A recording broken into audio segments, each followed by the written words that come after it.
Hi friends, यदि आप एक स्मॉल बिजनेस पर्सन हैं और फाइनेंशियल ईयर 24-25 की आप ITR presumptive taxation under section 44 AD में फाइल करने का प्लान कर रहे हैं तो ये गलती ना करें। आपको अपना minimum profit 6% of turnover in case of digital transaction और 8% of the turnover in case आपकी कैश सेल है और actual profit whichever is higher ही अपनी आईटीआर में रिपोर्ट करनी है।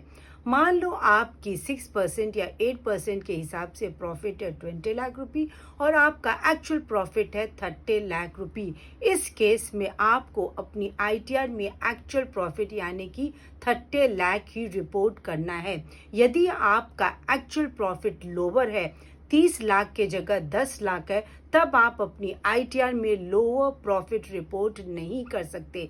आपको मिनिमम 6% या 8% प्रॉफिट ही रिपोर्ट करना होगा। यदि आप लोअर प्रॉफिट रिपोर्ट करते हैं, उस केस में आप प्रिजम्पटिव टैक्सेशन स्कीम से बाहर हो जाएंगे और आपको अपना टैक्स ऑडिट कराना पड़ेगा और अपनी बुक्स ऑफ अकाउंट मेंटेन करनी होगी और फिर अगले 5 साल तक आप presumptive taxation scheme under section 44 AD opt नहीं कर पाएंगे।